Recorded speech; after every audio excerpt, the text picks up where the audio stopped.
Bonjour tout le monde, j'espère que vous allez bien. Alors nous continuons la semaine avec notre dosha Pitta. Alors on a vu les caractéristiques, le rôle de ce dosha là dans notre corps.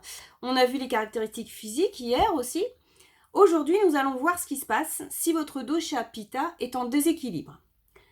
Alors, je vais faire quelque chose d'assez succinct parce qu'évidemment, il y a des conséquences, il y a des listes assez longues de conséquences de dosha en déséquilibre. Là, je vais cibler sur des choses qui peuvent être assez courantes, mais auxquelles il faut prêter attention.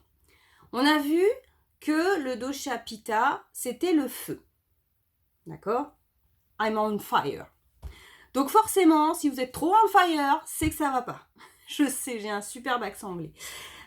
Donc, si vous montez en pression, c'est-à-dire que si vous êtes irritable ou en colère très souvent, c'est que vous avez un excès de Pitta.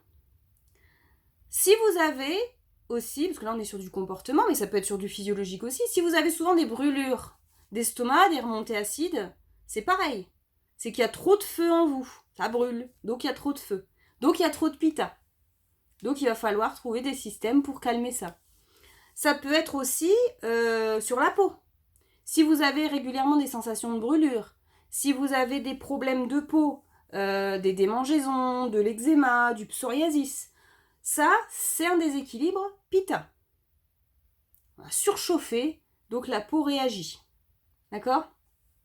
Le Pitta, c'est vraiment un excès de feu. Hein. C'est vraiment ça. C'est très... Voilà. Que ce soit juste au niveau du caractère, où on est vraiment... la bagarre, ou que ce soit voilà, sur la peau, à l'intérieur, etc. Autre comportement aussi qui peut être un petit peu... qui peut traduire un excès de Pitta, c'est... comment dire un comportement excessivement compétitif, en fait. Donc déjà, on va surjuger tout le monde, hein, on va être très, très, très dur avec tout le monde, mais on va être aussi vraiment dans la compétition, mais pour tout et n'importe quoi. Hein, voilà. Donc ça, c'est pareil, il faut calmer le jeu. Hein. Être compétitif, c'est bien, mais il y a des degrés, quoi, hein, on est d'accord. Voilà. Donc voilà quelques signes d'un déséquilibre Pitta.